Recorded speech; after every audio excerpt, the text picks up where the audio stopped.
आपका मैं इसलिए भी आभारी रहूंगा कि टीएमसी की हमारी सांसद के बाद आपने मुझे बोलने का अवसर दिया। और सबसे पहले राजू मिश्रा, मैं मैडम 2024-25 का जो सप्लीमेंट्री डिमांड फॉर ग्रांट्स है और साथ ही 2021-22 का जो एक्सेस ग्रांट है और मणिपुर का जो बजट है उस पे बोलने के लिए मैं खड़ा हूं। और मैं केंद्र सरकार, खास करके प्रधानमंत्री मोदी जी और वित्त मंत्री सीतारमण जी का बहुत आभारी हूं कि पश्चिम बंगाल से बहुत प्रेम करते हैं और बहुत स्नेह रखते हैं। और ये बजट के आंकड़े भी जो है साफ दर्शाते हैं। आप देखिए मैडम, 2010-11 में जो टैक्स का डिवोल्यूशन का जो अमाउंट जाता था पश्चिम बंगाल को, वो 15,954 करोड़ मात्र होता था, जो 2023-24 में बढ़ के 85,000 करोड़ हुआ, 2024-25 में 96,000 करोड़ हुआ और 2025-26 के बजट में 1,07,000 करोड़ रुपए का जो है प्रावधान किया गया है, यानी करीब करीब 291% का इंक्रीज है। इसी तरह जो ग्रांट इन एड होता है, जो पश्चिम बंगाल को 2010-11 में जो मिलता था 7,800 करोड़ रुपए मात्र होता था, जो 25-26 में बढ़ करके करीब 40,000 करोड़ हो गया, जिसके अंदर में 303% से ज्यादा का इंक्रीज है।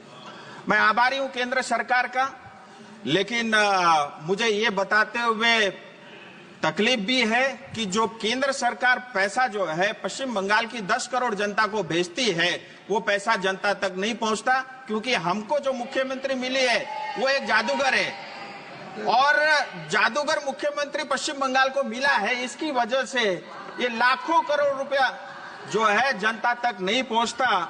ये मैं आपके माध्यम से जो है सदन के पटल पे रखना चाहता हूं। और ये हमारे जो जादूगर मुख्यमंत्री है, कहां हमारे पैसे जो है दबाए जाते, खाए जाते, वो मैं आपको बताना चाहूंगा।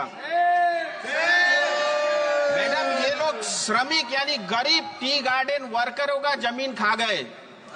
टी गार्डन में काम करने वाले 5 लाख से ज्यादा आदिवासियों के बोनस का पैसा भी ये खा गए। सिंकोना बगान जो अंग्रेज ने जो है प्लांटेशन के लिए लगाया था, जहां मेडिसिन बनते थे, वो पूरा तरह जो है टीएमसी सरकार खा गई। ये लोग चिट फंड का घोटाला और उसका पैसा भी खाते हैं, टीचर्स अपॉइंटमेंट और रिक्रूटमेंट का पैसा भी खा जाते हैं, नदी बालू खा गए और हमारे जंगल भी ये लोग खा गए। इतना ही नहीं, प्रधानमंत्री ग्राम सड़क योजना, प्रधानमंत्री Awas Yojana, rural infrastructure development fund, जल जीवन मिशन का पानी ये लोग पी गए, बॉर्डर एरिया डेवलपमेंट फंड का पैसा ये लोग खा गए। और इतना ही नहीं, मनरेगा का पैसा जो पश्चिम बंगाल की जनता को भेजा था, इन्होंने बांग्लादेशियों को दे दिया। इन्होंने राशन का घोटाला किया। इन्होंने डिजास्टर का जो सालाना केंद्र सरकार का 1200 करोड़ का बजट रहता है, वो पैसा भी ये लोग खा गए। इतना ही नहीं, कोयले में भी ये चोरी करते और पहले कोयला का पैसा भी खा जाते हैं। ये इतना जादूगर वाला ये सरकार पश्चिम बंगाल का है। मैडम, मैं आपके माध्यम से एक बहुत इंपॉर्टेंट विषय सामने रखना चाहूंगा। अभी पश्चिम बंगाल असेंबली में जो है वहां पे बजट पास हुआ और 3 लाख करोड़ से ज्यादा का बजट वहां पे रखा गया। लेकिन उसी बजट में एक घोषणा हुई टी गार्डन को लेकर के कि जो टी गार्डन की जो वर्करों की जमीन है, उसको 30% जमीन जो है नॉन टी पर्पस के लिए और टी टूरिज्म के लिए डाइवर्ट करने का प्रावधान रखा ममता दीदी की सरकार ने। मैं इसका पूरी तरह विरोध करता हूं और तमाम दार्जिलिंग तराई डूवर्स की जनता इसका विरोध करती है। और इसके कारण जो हमारे मूल आदिवासी, मूल निवासी है, जहां गोरखा, राजवंशी, आदिवासी, टोटो, मेचे, राभा, बंगला भाषी, हिंदी भाषी जो मूल निवासी है, उनके ऊपर सीधा सीधा जो आघात है। और इतना ही नहीं, भारत का जो संविधान के जो आर्टिकल है, आर्टिकल 21 का भी जो है ये उल्लंघन करती है। आर्टिकल 39 में जो बी और सी का सेक्शन है, उसका भी उल्लंघन करता है।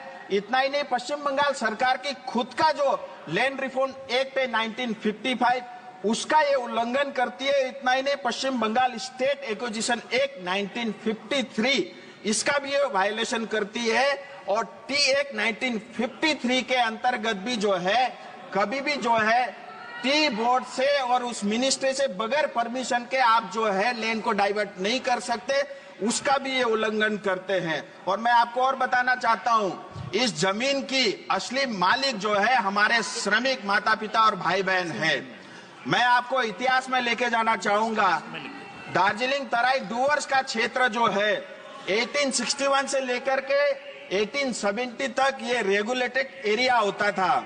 1870 से लेकर 74 तक ये नॉन रेगुलेटेड एरिया होता था। 1874 से 1919 तक शेड्यूल्ड डिस्ट्रिक्ट होता था। 1919 से लेकर के 1935 तक बैकवर्ड ट्रैक होता था और 1935 से लेकर के 1947 यानी आजादी के समय तक पार्शली एक्सक्लूडेड एरिया होता था।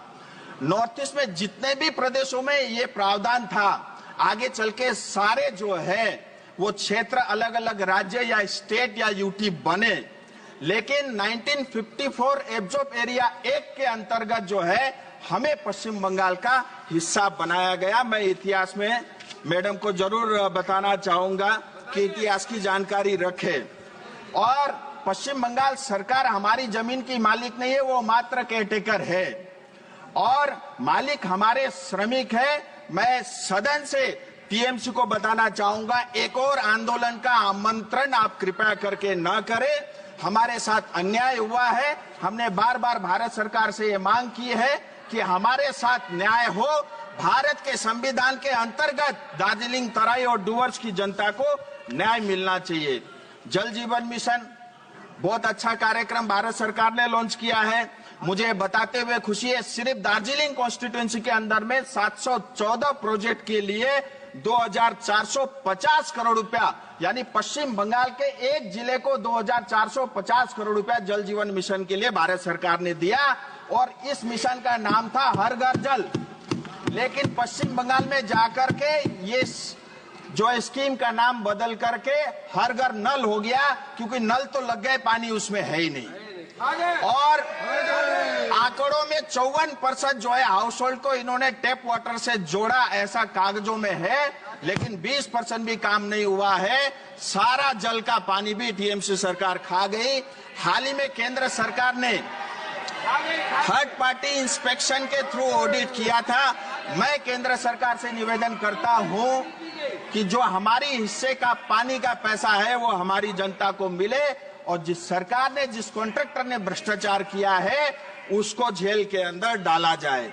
अमृत 2 यानी अमृत 1 के बाद अमृत 2 स्कीम के अंतर्गत जो शहरी क्षेत्र है या म्युनिसिपैलिटी एरिया है, दार्जिलिंग, कालिम्पोंग, करसंग, मिरिक और सिलीगुड़ी म्युनिसिपैलिटी और कॉरपोरेशन को जो है भारत सरकार की तरफ से 2000 करोड़ रुपए से ज्यादा का पैसा मिला।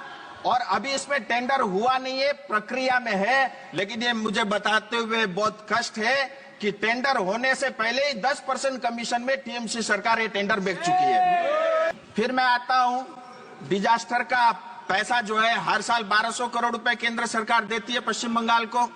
हम सब जानते हैं अक्टूबर 2023 के अंदर में जो सिक्किम में बाढ़ आया था, उसके कारण कालिम्पोंग, दार्जिलिंग की करीब 500 लोगों के हमारे भी घर बहे हैं।